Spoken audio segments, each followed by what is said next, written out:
प्यारे दोस्तों, नमस्कार। उस जंगल में आजकल सूखा चल रहा था, जिस कारण जंगल में दाने और पानी की भी बहुत कमी हो चुकी थी। सब पक्षियों को दाने की तलाश में बहुत दूर जाना पड़ता था। मीनू चिड़िया और चमकीलो कौवी का घोंसला भी पास पास ही था। उन दोनों का एक एक बच्चा था, जो अभी बहुत छोटे थे। इसलिए मीनू चिड़िया और चमकीलो कौवी दोनों ही बहुत परेशान थीं कि बच्चों को अकेला छोड़ कैसे दूर दाना ढूंढने जाया करें। ऐसे ही वो एक दिन बैठी होती हैं। चमकीलो, अब तो हमारे जंगल से दाना बिल्कुल खत्म हो चुका है। अब हम कहीं दूर कैसे जा सकती हैं दाने की तलाश में? मेरा जुजू और तुम्हारा जुगनू अभी बहुत छोटे हैं, हम इन्हें अकेला भी नहीं छोड़ सके। हाँ मीनू, मैं भी बहुत परेशान हूँ और मेरे पास तो आज खाने को भी कुछ नहीं है। भूख भी बहुत लगी हुई है। तुम्हारे पास अगर कुछ है तो दे दो। चमकीलो, मेरे पास भी कुछ भी नहीं है। वैसे मेरे दिमाग में एक बात आ रही है, अगर तुम मान लो। हाँ हाँ मीनू, बताओ। अगर दाने के बारे में है तो जल्दी से बताओ, मेरा तो बुरा हाल है। हम दोनों के बच्चे ही छोटे हैं, हम इन्हें अकेला नहीं छोड़ सकते। हम ऐसा करते हैं कि एक दिन मैं जाया करूंगी दाने की तलाश में और तुम बच्चों का ख्याल रखा करना, और मैं तुम्हारे लिए भी दाना ले आया करूंगी। और एक दिन तुम चली जाया करना और तुम मेरे लिए भी दाना ले आया करना, और मैं बच्चों का ध्यान रखा करूंगी। ऐसे हमें भोजन भी मिल जाया करेगा और हमें बच्चों की चिंता भी नहीं होगी। वैसे बात तो तुमने ठीक ही है, तो फिर आज ऐसा करो, तुम ही चली जाओ, मैं बच्चों का ख्याल रख लेती हूँ। और फिर मीनू चिड़िया दाना ढूंढने चली जाती है। मीनू चिड़िया दाना ढूंढते ढूंढते जंगल के बाहरी हिस्से में चली जाती है। वहाँ से उसे कुछ चने के दाने मिलते हैं और वो उन्हें लेकर आ जाती है। शाम हो चुकी थी। मीनू चिड़िया आधे दाने खुद रख लेती है और आधे चमकीलो कौवी को दे देती है। और फिर रात हो जाती है। मीनू चिड़िया और चमकीलो कौवी अपने अपने घोंसले में सो जाती हैं। और फिर सुबह हो जाती है। चमकीलो, आज तुम्हारी बारी है दाना ढूंढने जाने की, तुम चली जाओ और मैं बच्चों का ख्याल रखती हूँ। और फिर चमकीलो कौवी दाना ढूंढने चली जाती है। आप दोनों आराम से बैठो, मैं बस अभी थोड़ा सा सूखा घास लेकर आती हूँ। मैंने थोड़ी सी मरम्मत करनी है घोंसले की, मैं अभी आ जाऊंगी। आप दोनों ने कोई शरारत नहीं करनी है। और फिर मीनू चिड़िया भी चली जाती है। यार जुजू, चलो हम थोड़ा सा खेल कर आते हैं। नहीं जुगनू, मेरी मम्मा मुझे डांटेंगी, मैं नहीं जाऊंगा। एक तो तुम डरपोक बहुत हो, हम कौन सा ज्यादा देर लगाएंगे, हम जल्द ही लौट आएंगे। बल्कि हम ऐसा करते हैं कि झरने की तरफ चलते हैं। तुम्हें पता है झरने पर तितलियां भी आई होती हैं। मेरा तो उन्हें देखने का बहुत मन करता है, क्या तुम्हारा नहीं करता? मन तो मेरा भी बहुत करता है। तो फिर चलो, हम जल्दी वापस आ जाएंगे, तुम्हारी मम्मा के भी आने से पहले। और फिर जुजू भी जुगनू की बातों में आ जाता है और वो जुगनू के साथ झरना देखने चला जाता है।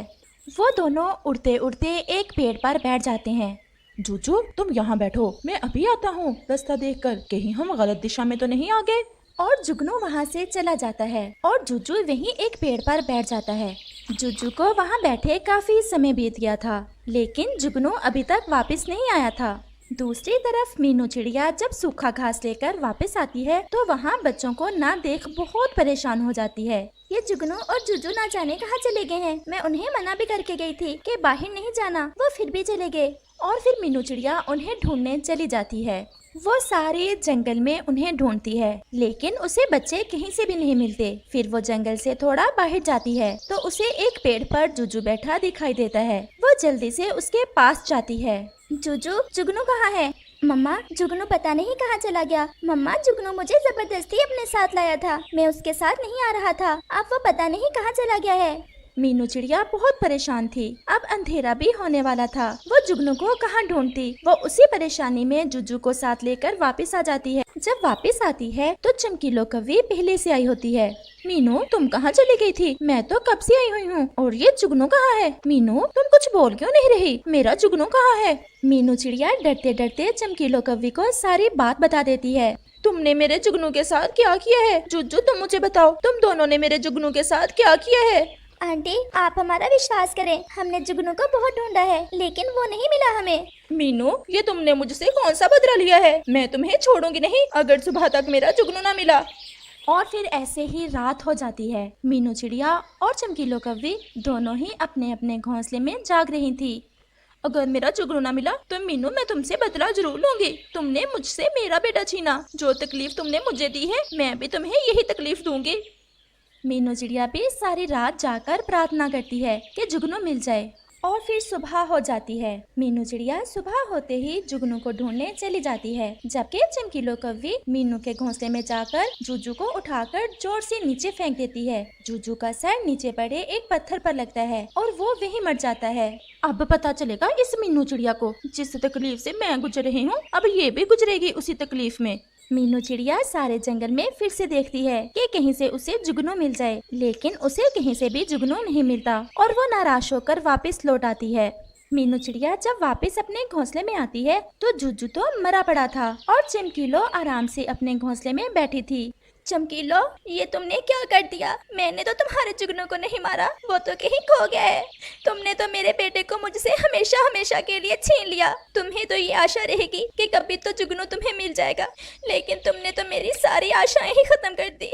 तुम मुझे मार देती, लेकिन मेरे मासूम बेटे पर तुम्हें जरा भी ध्यान आई।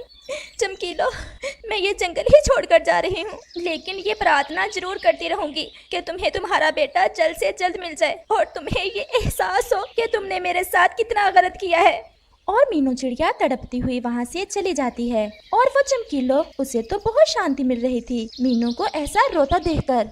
मीनू चिड़िया दूसरे जंगल चली जाती है। रात भी होने वाली थी और मीनू चिड़िया एक पेड़ पर बैठ जाती है। मीनू चिड़िया को जो दुख आज मिला था वो इस दुनिया का सबसे बड़ा दुख था। वो बस अपने बेटे को याद करके रोए जा रही थी। अब रात भी बहुत गहरी हो चुकी थी और मीनू चिड़िया की सिसकियाँ पूरे जंगल में गूंज रही थीं। मेरा बेटा कितना तड़पा होगा जब उस जालिम कौवी ने उसे मारा होगा। काश काश समय फिर से वापस चला जाए और मैं अपने बेटे को कभी उस जालिम के पास छोड़कर ना जाऊं। काश ऐसा हो जाए।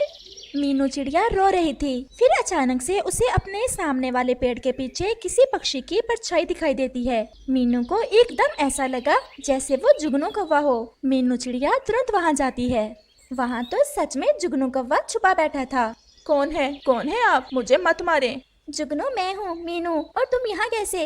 आंटी, मैं कल आपके जाने के बाद जुज्जू को जबरदस्ती अपने साथ ले आया। मैं जुज्जू को एक जगह बैठाकर खुद सैर करने चला गया। उड़ते उड़ते मैं इस जंगल में आ गया। यहाँ पर एक चील मेरे पीछे लग गई और मैं यहाँ छुप कर बैठ गया। अब मुझे यहाँ से निकलने में डर लग रहा है, कहीं वो चील कहीं छुपी ना बैठी हो और वो मुझे खा ना जाए। जुगनू बेटा, आपको पता है हम कल से आपकी वजह से कितने परेशान हैं। तुम चलो मेरे साथ, मैं तुम्हें तुम्हारी मम्मा के पास छोड़ कर आती हूँ। और फिर मीनू चिड़िया उस छोटे कौवे को अपने साथ लेकर चली जाती है। मम्मा, मैं आ गया। मीनू आंटी मुझे ले आई। मेरा बच्चा, तुम कहाँ चले गए थे? फिर जुगनू कौवा अपनी माँ को सारी बात बताता है। चमकीलो तो अब मीनू से नजरें नहीं मिला पा रही थी। मीनू आंटी, जुज्जू कहाँ है? बेटा, जुज्जू वहाँ चला गया है, यहाँ से कभी भी लौट कर नहीं आ सकता। ऐसा कहते हुए मीनू चिड़िया वहाँ से चली जाती है। मम्मा, जुज्जू कहाँ चला गया है? हमें उसे ढूंढना चाहिए। और चमकीलो के पास अपने बेटे को जवाब देने के लिए कोई शब्द नहीं।